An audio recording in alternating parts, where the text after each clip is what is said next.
Hello बच्चों, कैसे हो? आई होप कि आप लोग अच्छे हो। देखिए बच्चों, हमको ये मालूम था कि क्वेश्चन नंबर केवल 17 ही से था, 17 तक ही था, लेकिन 17 ही नहीं है क्वेश्चन दोस्तों, क्वेश्चन और है। देखिए यहाँ पर नीचे, अब नीचे क्वेश्चन है आपका 18 भी 19 में 20 क्वेश्चन है, जो कि हम ध्यान नहीं दिए थे, है ना। चलिए अब हम क्वेश्चन नंबर पढ़ते हैं ना। क्वेश्चन नंबर 18 से हम लोग पढ़ रहे हैं ना। क्वेश्चन नंबर 18 देखिए, क्वेश्चन नंबर 18 से स्टार्ट हो रहा है ना। देखिए क्वेश्चन नंबर 18 में क्या है, देखिए किसी, देखिए लिखा है, देखिए देखिए बच्चों स्टार्ट कर रहे हैं ना। इस चश्मे को मत जाइएगा, क्योंकि आँख थोड़ा सा सूझ गया है, इसलिए चश्मा लगाया है ना। हालांकि चश्मा लगाने का हम कोई शौकीन नहीं है। देखिए क्वेश्चन नंबर 18 यहाँ पर है, किसी एपी के चौथे और 8वें पदों का योग कितना दिया है? 24 दिया है। देखिए दोस्तों, है ना, चौथा पद, देखिए इस क्वेश्चन नंबर 18 के यहाँ हल कर रहे हैं, है ना। चौथा पद, तो आप जानते हैं कि चौथा पद क्या होता है? चौथा पद होता है a+3d होगा। ये तो चौथा पद होगा, एक कम होता है, a+3d होगा। यहाँ पर लिख दीजिए चौथा पद, लिखिए यहाँ पर चौथा पद अब प्लस आठवें पद का योग कितना दिया है? 24 दिया है, जो यहाँ पर दिया है आप लिखिए। अब दिया है यहाँ पर, देखिए बच्चों, यहाँ पर दिया है दूसरा का कि छठे पद, है ना, छठे पद और प्लस दसवें पद का योग कितना दिया है? 44 दिया है ना। देखिए अब जो दिया है हमने लिख दिया है ना, जो दिया हमने वो लिख दिया है। तो एपी के प्रथम 3 पद गया, 3 पद निकालना है। यहाँ पर चौथा पद और 8वें पद का योग 24 दिया है, छठे पद और 10वें पद का योग 44 दिया है। यहाँ पर देख लीजिए, दान यहाँ पर दिया है, तो सब दिया है ना, जो दिया है यहाँ पर लिख दिया। हल करिए। चौथा पद आप जानते हैं कि a+3d होता है। चौथा पद, आठवां पद a+7d होगा। अब बराबर कितना हो गया? 24 हो गया, है ना। तो a और ये 2a हो जाएगा, 7 3 10, ये 10d होगा। अब बराबर कितना हो गया? 44, है ना। इसको तो हल कर लिए। अब आप इसको हल करें, है ना। छठा पद तो a+5d होगा ना, छठा पद एक कम, और 10वां पद तो a+9d होगा। अब बराबर कितना हो गया आपका? 44 हो गया।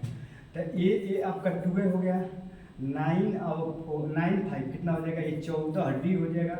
अब बराबर ये आपका हो गया, है ना, 44। तो ये काम करिए, इसको आप समीकरण फर्स्ट मान लीजिए और इसको आप समीकरण सेकंड मान लीजिए, है ना। कम से कम आपको पद निकालने के लिए आपको ए और डी का मान मालूम होना चाहिए। तो आप लिखिए समीकरण 1 और 2 से, देखिए समीकरण 1 और 2, समीकरण 1 क्या है बताओ? 2a + 10d अब बराबर कितना है?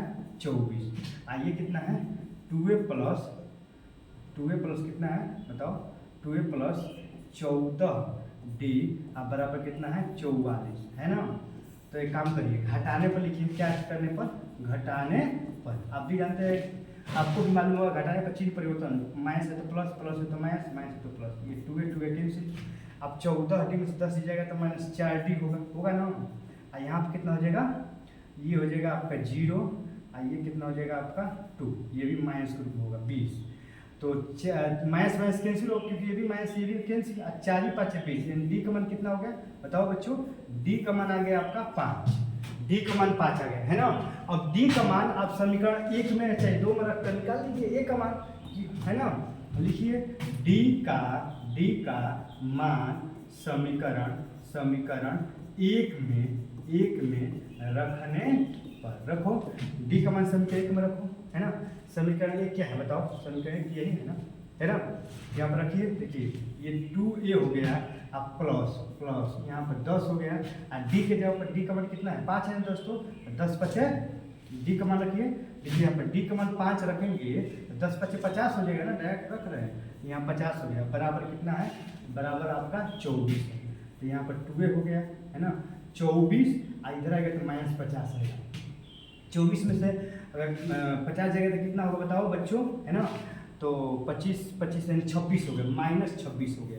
कितना हो गया? -26। आप 26 में 2 से भाग करेंगे तो ए बराबर कितना आ जाएगा, ए बराबर -13 आ गया। ए का मान कितना आ गया बच्चों, बताओ बच्चों, ए का मान आपका आ गया 13। ए का मान कितना आ गया, ए का मान आ गया आपका 13, ए का मान 13, डी का मान 5 है ना। अब देखिए क्या कह क्या रहा है यहाँ पर, कह रहा है कि 3 पद निकालना है, 3 पद है ना। देखिए 3 पद यहीं पर निकाल कर, देखिए यहाँ पर ए डी का मान मालूम है ना, अब डायरेक्ट इसको हल कर रहे हैं ना, यहाँ पर हल कर रहे हैं 3 पद, मैंने पहला पद ए हो गया, दूसरा का पद ए प्लस डी होगा, तीसरा का पद ए प्लस 3D होगा। आपको हम समांतर श्रेणी लिखवाए हैं ना, ये पहला पद हुआ, ये दूसरा का पद, ये तीसरा का पद। पहला पद देखिए, पहला पद ए, दूसरा का पद ए प्लस डी, तीसरा का पद ए प्लस 2D, यही तो होगा तीसरा पद। रखिए ए के जवाब, ए का मान कितना है, ए का मान -13, ए का मान कितना है बताओ, ए का मान -13 रखो, -13 और डी के जवाब पर 5 है ना। फिर यहाँ पर रखो -13 और डी के जवाब पर 5, 5 5 दूनी के कितना हो गया 10 है ना। तो ये कितना हो जाएगा बताओ, आप ही बताओ कितना हो जाएगा, -13 है ना, और 13 में से 5 जाएगा तो कितना हो गया -8 ना, ये हो गया -8, और 13 में से 10 जाएगा तो -3 है ना। आपको 3 ही पद निकालना है ना, केवल 3 पद, तो आपको हो गया पहला पद -13, दूसरा पद -8 और तीसरा पद -3, यही आपका आंसर होगा है ना। तो आई होप कि आपको समझ में आया होगा है ना, क्योंकि 3 पद कर रहा तो आप समझते हैं कि ये 3 पद यही होगा है ना। 4 पद कहेगा तो एक और पद बढ़ा देंगे। तो आई होप कि आपको समझ में आया होगा। चलिए बच्चों, अब हम क्वेश्चन नंबर, देखिए इसको आप देख लीजिए अच्छी तरह से, कुछ किए नहीं है। यहाँ पर चौथा पद 8वां पद का योग 24 दिया है, तो चौथा पद और 8वां पद का योग 24 करके यहाँ पर ये एक समीकरण बना दिए हैं। फिर यहाँ पर छठा पद 10वां पद का योग दिया है 44, यहाँ पर देख रहे हैं दोस्तों, एक समीकरण 1, समीकरण 2, इन दोनों को हल करके डी का मान 5 निकाल दिया, डी का मान रख दिया, ए का मान 13, ए के जवाब 1, डी के जवाब डी का मान रख कर हल कर दो, आपका आंसर आ जाएगा है ना। अब चलिए क्वेश्चन नंबर 19 है ना। क्वेश्चन नंबर 19 में क्या कह रहा है कि सुब्बा राव, देखिए यहाँ पर सुब्बा राव ने 1995 में 5000 के मासिक वेतन पर कार्य आरंभ किया है ना, और प्रत्येक वर्ष 200 रुपये के वेतन वृद्धि प्राप्त की। किस वर्ष में उसका वेतन इतना हो जाएगा। अब देखिए कहने का मतलब, एक सुब्बा राव एक व्यक्ति है ना, 1995 में उसका वेतन कितना था, 1995 में उसका वेतन, देखिए क्वेश्चन नंबर 19 के यहाँ से हल कर रहे हैं। 1995 में उसका वेतन शुरू में 5000 रुपये था, कितना था 5000 रुपया था 1995 में है ना। और उसके बाद हर साल उसका वेतन बढ़ रहा है, 200 रुपये इंक्रीज हो रहा है, 200 रुपये में वृद्धि हो रहा है। तो इसके बाद शुरू में 5000 रुपया था है ना, उसके बाद कितना हो जाएगा 5200 रुपया हो जाएगा, यही ना होगा, इकाई से करा जाएगा 5200। उसके बाद आपका फिर 200 वृद्धि हो जाएगा, 5200 है तो 200 वृद्धि होगा तो 5400 हो जाएगा। इस तरह करते करते अंत में उसका कितना हुआ है बताओ, अंत में उसका 7000 रुपया हुआ है ना। देखिए दोस्तों, हम नहीं कर रहे, सवाल कर रहा है कि एक सुब्बा राव एक व्यक्ति था जिसका 1995 में 5000 रुपया था है ना। उसके बाद 200 रुपया उसका वृद्धि हुआ तो 5200 रुपया, फिर 200 रुपया वृद्धि हुआ 5400 रुपया, करते करते लास्ट उसके अंत में उसके पास कितना वृद्धि हो गया 7000 रुपया। तो कह रहा है ना कि किस वर्ष में उसका वेतन, किस वर्ष में, वर्ष कह रहा है, वर्ष में एन का मान निकालना है कि कितने वर्ष के बाद, सीधा ये समझिए कि कितने वर्ष के बाद उसका वेतन ये 7000 रुपया हो जाएगा। 1995 में 5000 रुपया वेतन था, 200 रुपया हर साल बढ़ रहा है, टोटल बढ़कर 7000 रुपया हो गया। तो कह रहा है कि किस वर्ष उसका वेतन 7000 रुपया होगा। तो आप जानते हैं कि ये 1995 का वेतन है, ये कह रहा है कि किस वर्ष वेतन जो बढ़कर यहाँ पर क्वेश्चन मार्क इतना 7000 हो जाएगा। तो हल कर लीजिए, एन का मान पहले निकालिए, देखिए ए का मान आप जानते हैं कि ए का मान 5000 रुपया होगा, ये मैंने प्रथम पद, और डी का मान 200 रुपया होगा। इसमें से इसको घटाएंगे 200 रुपया आएगा ना। और अंतिम पद दोस्तों देखिए, अंतिम पद ए पे एन को ही तो अंतिम पद कहते हैं, ए पे एन को क्या कहते हैं, ए पे एन को अंतिम पद कहते हैं। तो अंतिम पद कितना है, यही तो अंतिम पद है 7000 रुपया। निकालिए सूत्र देखिए, हल करिए। सूत्र क्या है बताओ, ए पे एन बराबर ए प्लस एन -1 इंटू, यही ना है। ए पे एन का मान कितना, ए पे एन का मान आपका 7000 रुपया है। ए का मान कितना है, ए का मान 5,000 रुपया है ना।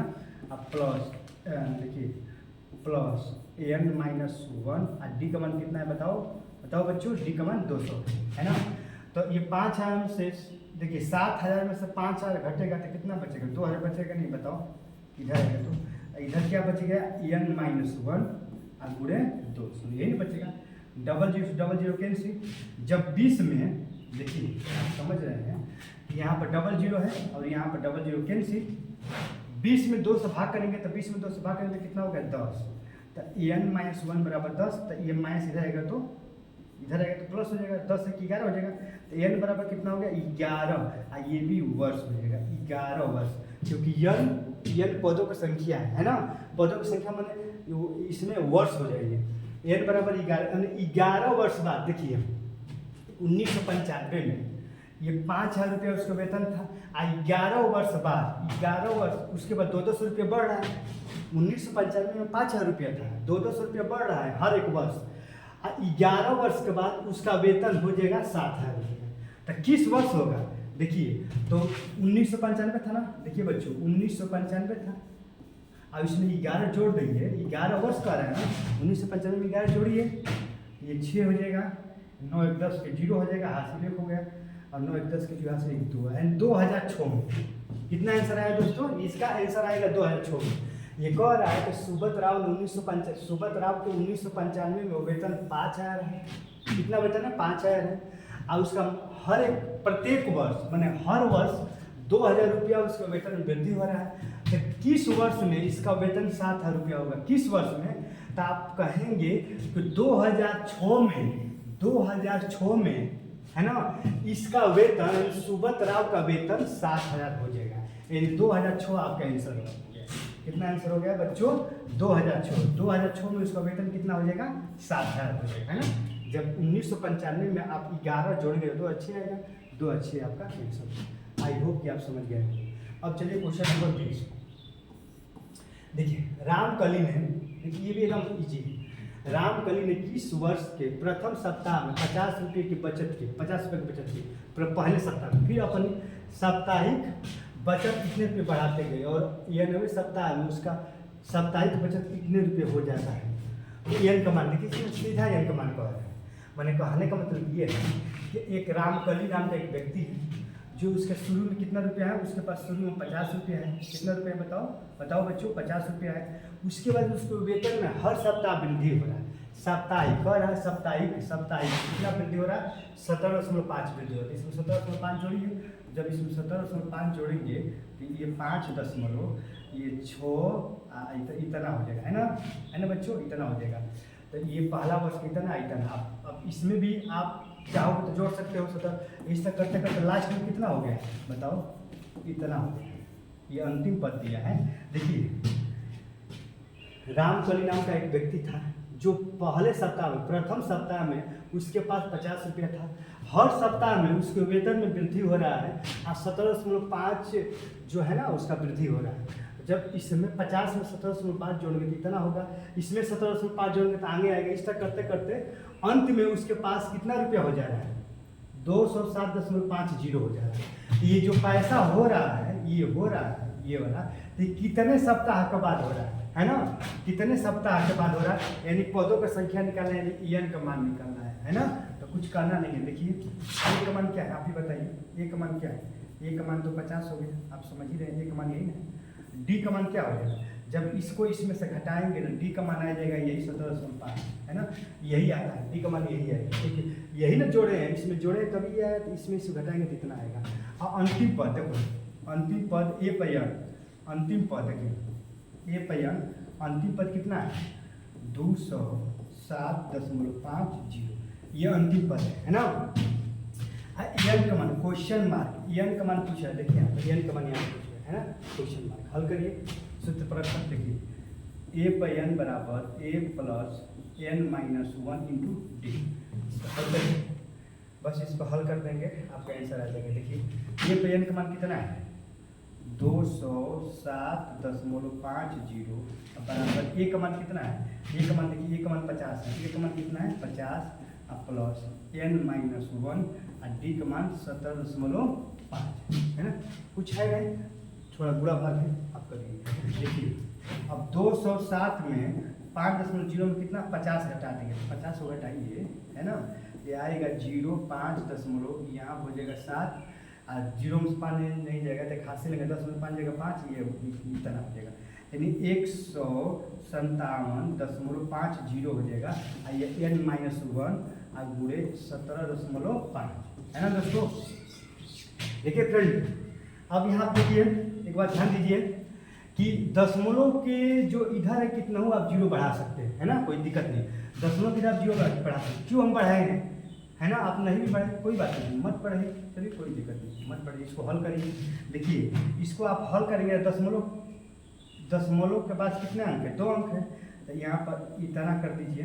देखिए इसको कहाँ हल करिए, देखिए अभी तो यहाँ पर हल कर रहे हैं ना, जगह है यहाँ पर है, ये आपका है 15,750 और बटा में 100 होगा है ना।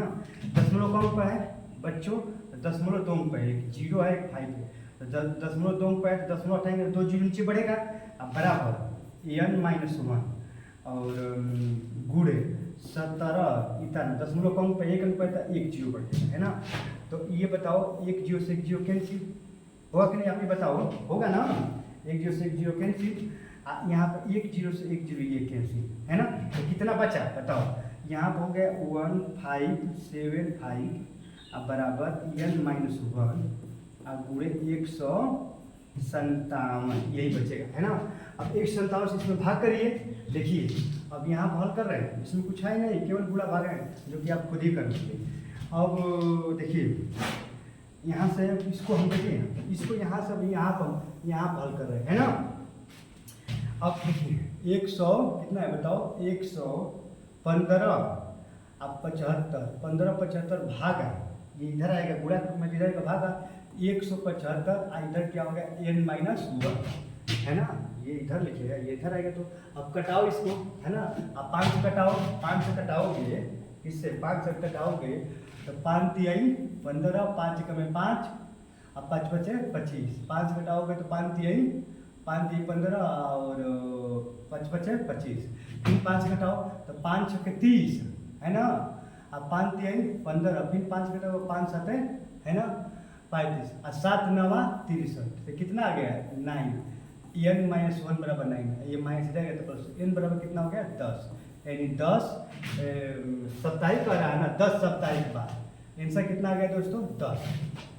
देखिए n का मान पूछा है, तो n का मान कितना आ गया, देखिए जब 1575 में 175 से जब डिवाइड करोगे इधर आएगा तो भागा होगा ना, तो कितना होगा 9 बार जाएगा, कितना बार जाएगा 9 बार, और 9 में ये जुटेगा ना, इधर आएगा तो 9 1 10, तो n का मान कितना हो गया 10, n का मान कितना हो गया दोस्तों, n का मान 10 हो गया, जो कि आप देखें है ना। तो कितने साप्ताहिक बाद इतना रुपया हो जाएगा, तो 10 साप्ताहिक बाद, कितने साप्ताहिक के बाद 10 साप्ताहिक बाद, तो आपका 10 आंसर हो गया। आई होप कि आप समझ में आपको आ गया होगा है ना दोस्तों। अब देखिए अब शायद खत्म हो गया क्वेश्चन है ना, अब आपका प्रश्न जो है कि समाप्त हो गया। अब हम अगले वीडियो में अब हम पढ़ेंगे 5.3 के बारे में पढ़ेंगे है ना। तो अब यहीं पर अपने वीडियो को विराम स्थगित करते हैं है ना। बाकी दोस्तों आप वीडियो को शेयर करिएगा, लाइक एंड सब्सक्राइब करिएगा।